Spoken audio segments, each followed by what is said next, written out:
Assalamualaikum warahmatullahi wabarakatuh. Salam sejahtera bagi kita semua. Om Swastiastu, Namo Buddhaya, salam kebajikan. Yang saya hormati Bapak Rektor Universitas Tidar, beliau Bapak Muhammad Arifin, beserta staf, karyawan dan jajarannya, yang tidak bisa saya sebutkan satu persatu. Tidak lupa yang saya banggakan teman-teman mahasiswa Universitas Tidar semuanya. Pertama-tama marilah kita panjatkan puja dan puji syukur kehadirat Allah Subhanahu wa taala karena atas berkat rahmat, taufik dan hidayahnya sehingga pada kesempatan pagi hari ini kita dapat berkumpul di auditorium kampus kita tercinta ini. Sebelumnya izinkan saya memperkenalkan diri. Nama saya Muhammad Husni Mubarok. Saya alumni dari Universitas Tidar tahun 2016. Berdirinya saya di sini pada hari ini tanggal 2 Mei tahun 2020 bertepatan pada Hari Pendidikan Nasional. Nah, pada kesempatan ini saya akan sedikit berbagi materi mengenai berpikir kritis dan berpikir kreatif. Apa sih itu berpikir kreatif? Apa sih itu berpikir kritis? Mungkin dari teman-teman ada yang tahu apa itu berpikir kritis. Ya, ada yang sudah tahu dan ada yang belum tahu. Nah, di sini saya akan sedikit menjelaskan mengenai berpikir kritis dan berpikir kreatif. Pertama-tama saya akan menjelaskan dulu mengenai berpikir kritis. Berpikir kritis adalah kemampuan berpikir kita yang secara spontan atau tiba-tiba.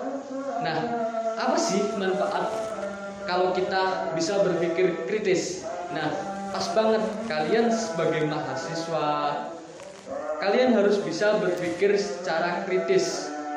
Apa sih manfaatnya? Banyak sekali manfaatnya. Saya akan sedikit memberikan contoh manfaat mengenai berpikir kritis.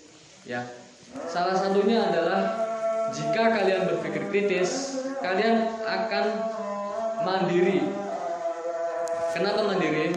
Karena dalam menghadapi masalah, dari setiap masalah yang kamu hadapi, itu kamu bisa menyelesaikan masalahmu sendiri secara kritis. Jadi bukan secara kritis ya. Intinya kamu bisa menghadapi masalahmu sendiri tanpa membebani orang lain. Kenapa bisa? Karena dari situlah kemampuan berpikir kritis kalian itu diuji. Sebagai contoh, saya sekarang saya sebagai pekerja. Nah, dari situ saya mendapat masalah, ya mungkin saya diomelin bos atau mungkin dicemooh teman-teman saya yang katanya mungkin bukan diomelin bos ya, mungkin saya dicemooh teman-teman saya karena itu Husni ngapain sih berangkat kerja pagi banget, terlalu pagi, mau cari muka di depan bos. Nah, itu sudah termasuk masalah. Lalu bagaimana cara orang-orang yang berpikir kritis itu menghadapi? Nah, misal saya berpikir kritis, tentu saya akan menghadapinya dengan tenang. Contoh begini, tadi saya sudah dibilang inilah itulah sama teman-teman saya, diomongin jelek-jelek. Tapi saya berpikir kritis, saya menghadapinya begini. Buat apa sih saya mikirin orang tersebut? Buat apa sih saya mikirin mereka? Intinya niat saya baik buat bekerja. Nah, dari situ saya tidak menceritakan masalah saya kepada teman-teman lain. Saya bukan teman-teman lain, atau keluarga atau teman-teman lain, tidak membebani, tidak menambah pikiran mereka.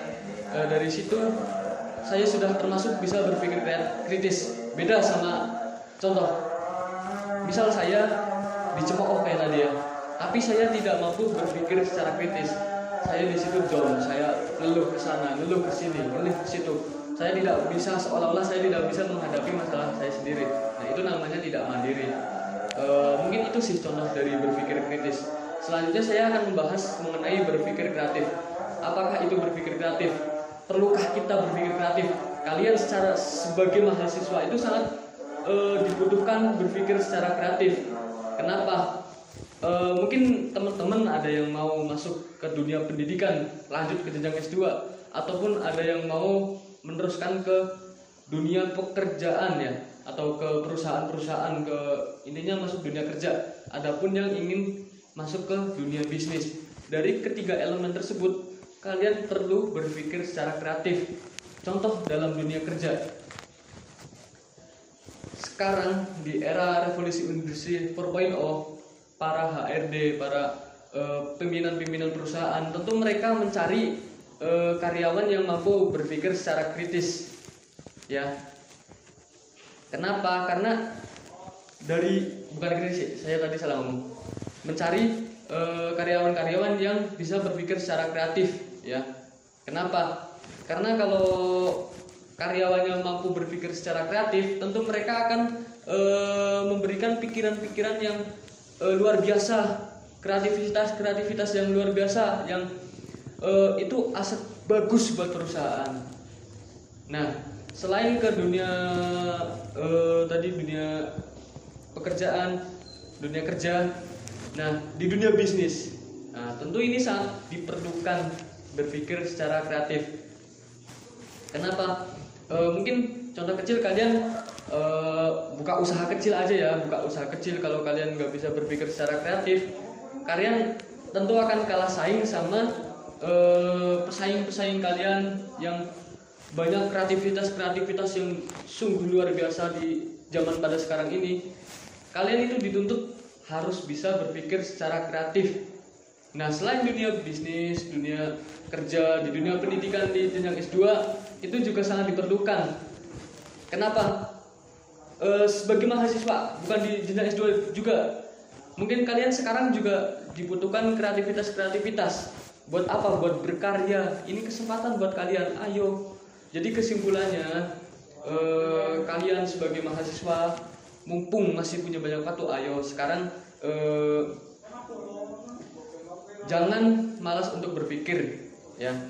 Tetap sebisa mungkin kalian berpikir secara kritis, punya pikiran-pikiran yang kreatif, ya. Itu saran dari saya. Mungkin tidak banyak yang akan saya sampaikan pada kesempatan pagi hari ini, dan berhubung waktunya yang sudah habis, mungkin saya cukupkan sekian dari saya. Kurang lebihnya mohon maaf. Wabillahi taufiq wal hidayah. Wassalamualaikum warahmatullahi wabarakatuh.